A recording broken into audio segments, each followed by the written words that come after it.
Good morning, सुप्रभात, जय हिंद। आज है 1 मई 2023 और आज के दैनिक समसामयिक से रिलेटेड जो महत्वपूर्ण क्वेश्चन हो सकते हैं जो कि आपकी एग्जाम के खोपड़ी में छेद कर सकते हैं, यानी आपके एग्जाम को सीधे बाउंड्री के बाहर लगा सकते हैं, वैसे क्वेश्चनों को कलेक्ट करके लेके आया हूं। अगर आप किसी ऐसे भी एग्जाम की प्रिपरेशन कर रहे हैं जिसमें करंट अफेयर पूछा जाता है, साथ साथ स्ट्रेटेजी के भी पूछा जाता है, या इन दोनों में से कुछ भी आता है, तो ये वीडियो निश्चित तौर पे आपके लिए ब्रह्मास्त्र होने वाली है। तो अपने ब्रह्मास्त्र के लिए कुर्सी की पेटी को बांध लीजिए। तो चलिए शुरू करते हैं आज का पहला क्वेश्चन। तो आज का पहला क्वेश्चन है, भारत किसके साथ संयुक्त सैन्य अभ्यास अजेय वॉरियर, क्या नाम है इसका, अजेय वॉरियर 2023, क्या नाम है इसका, अजेय वॉरियर 2023 का आयोजन कर रहा है। तो इसका नाम है अजय वॉरियर। कौन सा संस्करण है, 7वां संस्करण है। क्या ये हर साल या हर 6 महीने या हर महीने कितने दिन पे होता है, तो ये हर 2 वर्ष पे होता है, यानी इसको बोलते हैं द्विवार्षिक। क्या बोलते हैं, द्विवार्षिक। इसके बाद किन किन देशों के बीच में हो रहा है, ये हो रहा है इंडिया और अंग्रेजों के बीच में। अंग्रेज कौन, जो हमारे ऊपर शासन कर चुके हैं, इंडिया और यूके के बीच में। तो इंडिया और यूके कितनी कंट्री है, एक कंट्री है कि कई कंट्री है, या 2 कंट्री है, उससे ज्यादा कंट्री, तो 2 कंट्रियां हो, 2 कंट्रियां हुई, तो ये एक्सरसाइज हुआ बाइलैटरल एक्सरसाइज या द्विपक्षीय, क्या बोल सकते हैं, द्विपक्षीय एक्सरसाइज, या बोल सकते हैं बाइलैटरल एक्सरसाइज। तो ये हो कहां रहा है, या तो इंडिया में हो रहा होगा और या तो इंग्लैंड में हो रहा होगा, यानी यूनाइटेड किंगडम में हो रहा होगा। तो ये हो रहा है सिंगापुर, अमेरिका, यूनाइटेड किंगडम, यानी ऑप्शन नंबर 3 सही है, यूनाइटेड किंगडम में हो रहा है। और वहां कहां पे हो रहा है, वहां पे हो रहा है सेलिसबेरी द्वीप पर। कहां पे हो रहा है, सेलिसबेरी द्वीप पर। सेलिसबेरी द्वीप बोल सकते हैं या बोल सकते हैं प्लेन्स। ये प्लेन्स है, पैलेस नहीं है। अब महल में युद्धाभ्यास थोड़ी होगा, इसके पहले ये उत्तराखंड में हो चुका है, यानी इससे पिछला वाला जो 6वां संस्करण था उत्तराखंड में वो हुआ था। तो ये हुआ है यूनाइटेड किंगडम में। अब आगे देखते हैं, आगे कोंकण शक्ति नौसैनिक, यानी कोंकण शक्ति जो युद्धाभ्यास है वो नेवल एक्सरसाइज है। कौन सा एक्सरसाइज है, नेवल एक्सरसाइज है। और ये किन 2 देशों के बीच में होता है, ये भी होता है इंडिया और यूके के बीच में। ठीक है, अब आगे देखते हैं। इसके बाद इंद्रधनुष। इंद्रधनुष जो एक्सरसाइज है ये वायुसेना का। इंद्रधनुष जमीन पे तो बनता नहीं, आसमान में बनता है, इसका मतलब ये एयरफोर्स की एक्सरसाइज है। और ये किसके बीच में होती है, इंडियन एयरफोर्स प्लस यूके की एयरफोर्स। तो इंद्रधनुष वायुसेना का जो युद्धाभ्यास है ये किन 2 देशों के बीच में होता है, ये भी होता है इंडिया की एयरफोर्स। ठीक है, यानी इसको बोल सकते हैं इंडियन एयर फोर्स और यूनाइटेड किंगडम की एयरफोर्स के बीच में होता है। ठीक है, अब आगे देखते हैं, cobra warrior royal air force.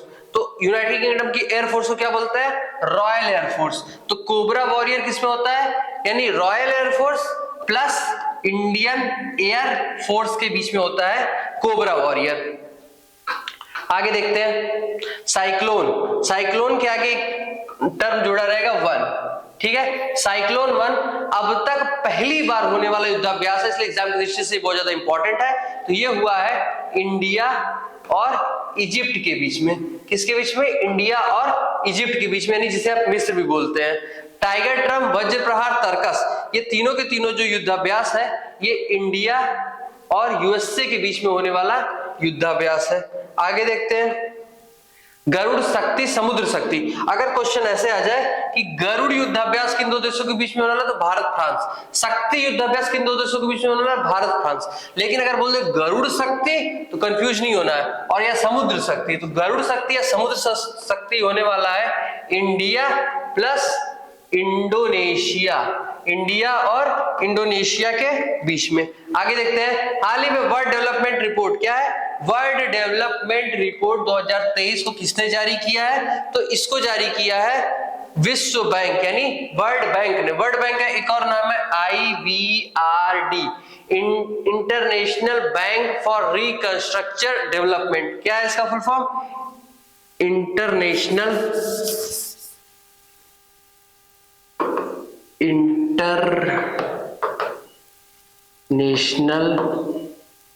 Bank for Reconstruction and Development. अगर ऑप्शन में IBRD या International Bank for Reconstruction and Development आ जाता है वर्ल्ड बैंक की जगह, तो वो ऑप्शन सही होगा, क्योंकि यही उसका दूसरा नाम है। इसमें बताया गया है कि 184 मिलियन यानी लगभग 18.5 करोड़ लोग जो कि बढ़ती जनसंख्या के कारण जॉब की तलाश में दूसरे देशों में चले गए, जिन्हें प्रवासी बोलते हैं। तो ऐसे लगभग 184 मिलियन लोग हैं, यानी 18.5 करोड़ लोग।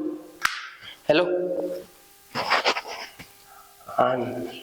पढ़ा रहा हूं।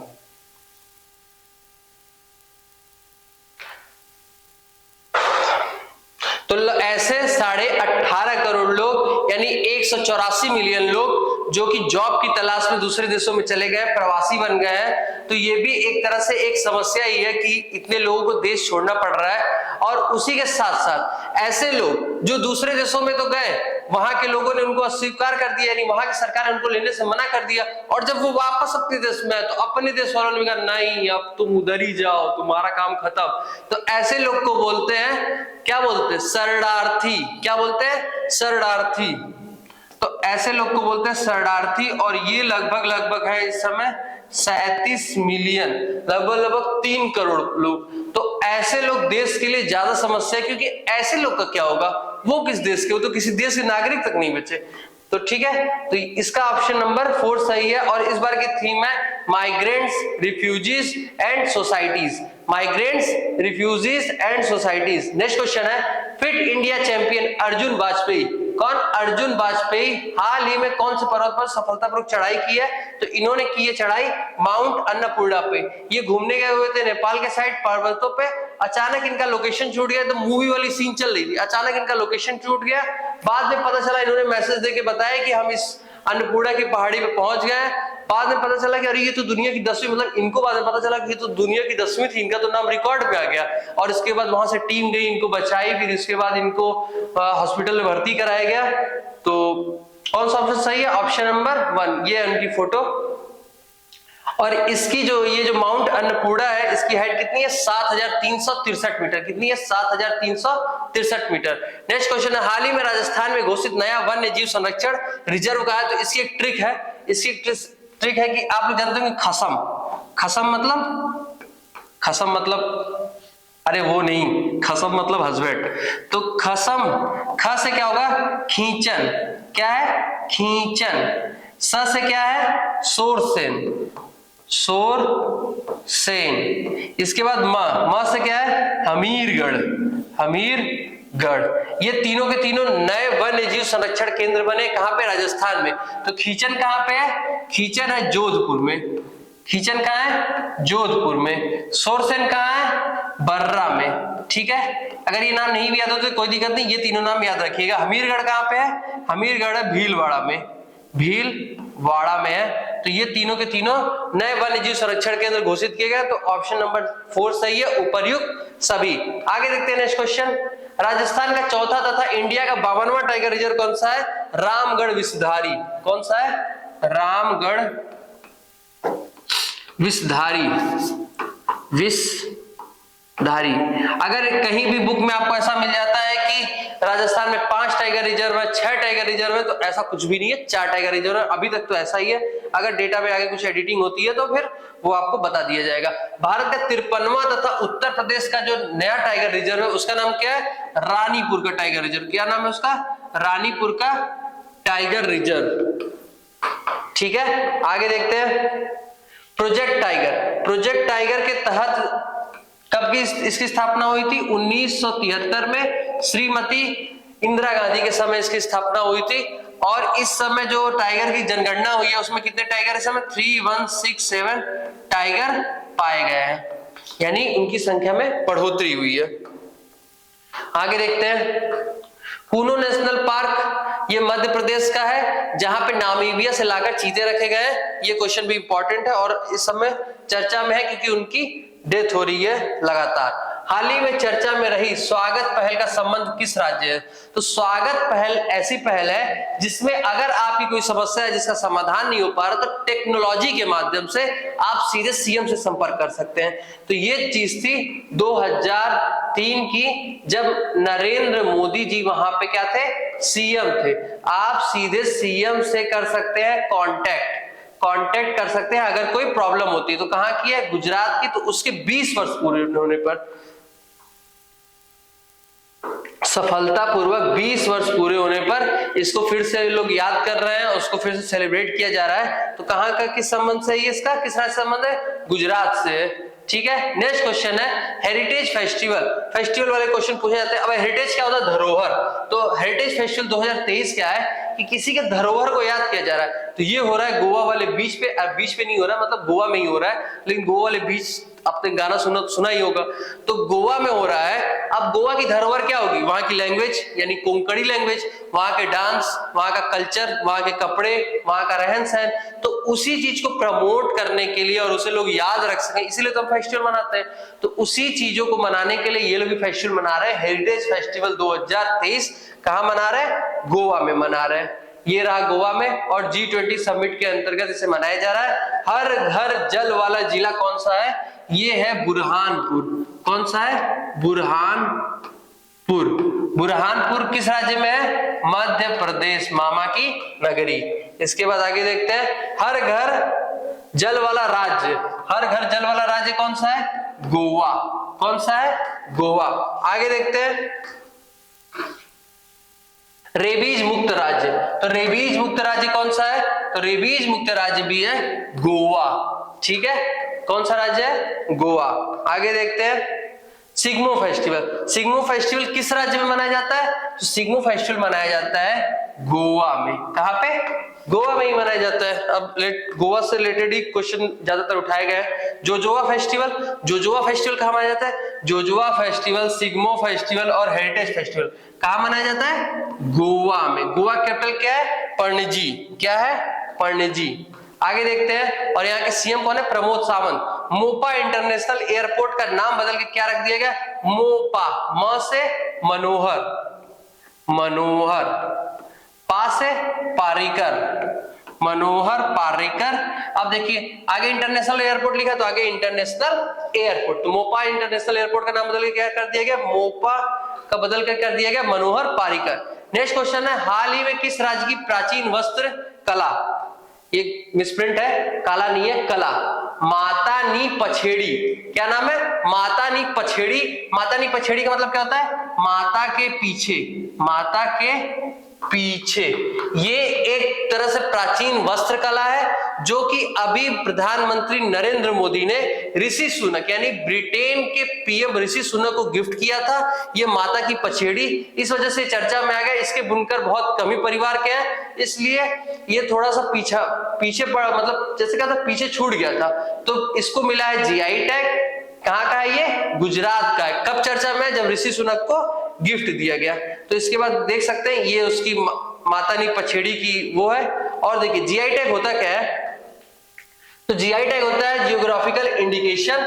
किस एक्ट के थ्रू दिया जाता है? 1999 के एक्ट में थ्रू दिया जाता है। ये एक्ट कब पास हुआ था? 2003 में पास हुआ था। 2004 में दार्जिलिंग की चाय को पहला जीआई टैग मिला था और 10 वर्षों के लिए ये जीआई टैग दिया जाता है। ये किसी विशेष सामान को किसी स्थान से रिलेट कर देता है। कहां की मिट्टी के बर्तन को भौगोलिक संकेतक यानी जीआई टैग प्राप्त हुआ है। तो ये प्राप्त हुआ है तमिलनाडु।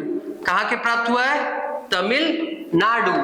ठीक है, आगे देखते हैं। और किस नदी के किनारे है वो? वैगई नदी के। किस नदी के किनारे है? वैगई नदी के किनारे। यहाँ की गजक को भौगोलिक संकेतक प्राप्त हुआ है। तो कौन सी नगरी है?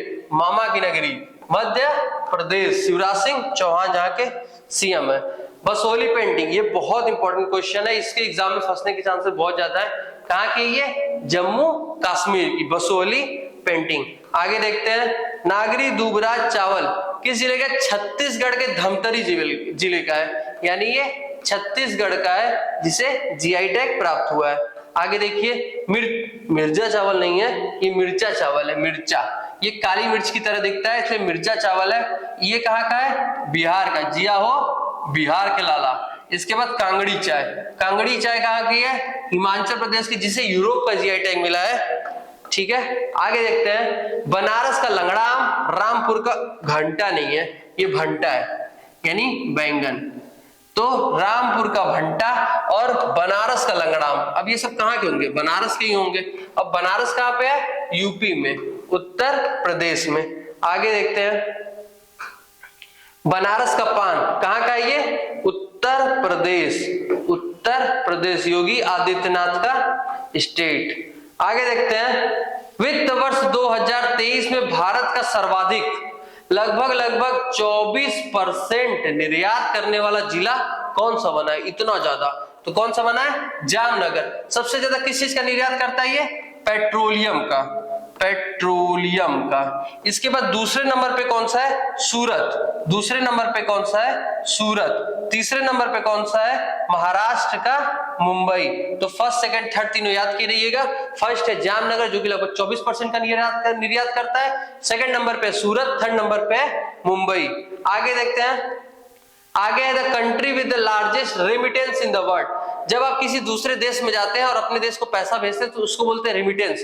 तो दुनिया में सबसे ज्यादा रेमिटेंस का, जब कोरोना आया था, लोगों के जेब में पैसे नहीं बचे थे, तो ये रेमिटेंस की वजह से अपने देश की इकोनॉमी फिर से बैलेंस आई। क्योंकि क्या होता है कि जब कोई अपने देश से दूसरे देश में जाता है तो वहां गया, मान लीजिए कि $1000 उसकी सैलरी थी, तो 2-4-10 रुपए का कुछ खाया, 50 रुपए, $100 खर्च किया, बाकी $900 सीधे उठा के भेज दिया अपने घर, अपने वाइफ के पास, अपने मम्मी पापा के पास, अपने फैमिली के पास उठा के भेज दिया, अपने बच्चों के पास। तो क्या होता है कि वो पैसा सीधे आ जाता है अपने अकाउंट में, उस पर कोई भी एक्स्ट्रा इधर उधर के चार्ज करते नहीं है। तो इस वजह से ये अपनी, अगर आप अपनी इस जेब से उठा के इस जेब में लगाते हैं तो जीडीपी में कोई वृद्धि होती नहीं, लेकिन अगर बाहर से पैसा आता है तो जीडीपी में असर पड़ता है। तो ये जीडीपी के लिए एक तरह से बोल सकते हैं कि यूरिया का काम करता है रेमिटेंस। तो रेमिटेंस सबसे ज्यादा कहां पे आता है पूरी दुनिया में? ये आता है इंडिया में, जो कि 55 लाख करीब तो हमारे गल्फ कंट्रीज में लोग रहते हैं। ठीक है, तो आज का एक बार रिवीजन कर लेते हैं। आज का रिवीजन, तो आज का पहला क्वेश्चन है, भारत किसके साथ संयुक्त सैन्य अभ्यास अजय वॉरियर करने जा रहा है? तो भारत करने जा रहा है यूनाइटेड किंगडम के साथ। दूसरा क्वेश्चन है, वर्ल्ड डेवलपमेंट रिपोर्ट किसने जारी की है? तो विश्व बैंक ने। अर्जुन वाजपेयी ने हाल ही में कौन से पर्वत पे चढ़ाई की है? माउंट अन्नपूर्णा। इसके बाद राजस्थान में घोषित नया वन्य जीव संरक्षण पार्क कौन सा है? सोरसेन, खीचम, हमीरगढ़। इसके बाद नेक्स्ट क्वेश्चन है, हाल ही में चर्चा रही स्वागत पहल का संबंध किस राज्य से है? तो ये है गुजरात से। और हेरिटेज फेस्टिवल कहां मनाया जा रहा है? गोवा में। इसके बाद आज का अंतिम क्वेश्चन है, प्राचीन वस्त्र कला मातानी पछेड़ी का संबंध कहां से है? गुजरात से। इसको गुजरात में जीआई टैग दिया गया है, इंडिया का जीआई टैग। वित्त वर्ष 2023 में सर्वाधिक निर्यात करने वाला जिला कौन सा बन गया है? तो सर्वाधिक निर्यात करने वाला जिला बन गया है जामनगर। दूसरे नंबर पे सूरत है, तीसरे नंबर पे मुंबई है। आज का सवाल है कि हाल ही में भारतीय विदेश मंत्रालय ने सूडान में फंसे नागरिकों को निकालने के लिए कौन सा ऑपरेशन प्रारंभ किया है? इसका आंसर आप कमेंट बॉक्स में जरूर दीजिएगा। इसके बाद आगे देखते हैं आज का पॉजिटिव कोट, उड़ान तो भरना है चाहे कई बार गिरना पड़े। उड़ान तो भरना है चाहे कई बार गिरना पड़े, पूरा करना है, अपने सपनों को पूरा करना है, अपने एग्जाम को निकालना है चाहे खुद से भी लड़ना पड़े। अपने एग्जाम को निकालना चाहे खुद से भी लड़ना पड़े। तब तक के लिए कीप स्टडी, कीप मोटिवेटिंग। अब दिन भर आप अलग अलग सब्जेक्ट पढ़ सकते हैं। सुबह 7 बजे क्लास नहीं हो पाई है क्योंकि कुछ टेक्निकल इश्यू था, तो अब जाके क्लास हो पाई है। तो keep study, keep motivating. Thank you.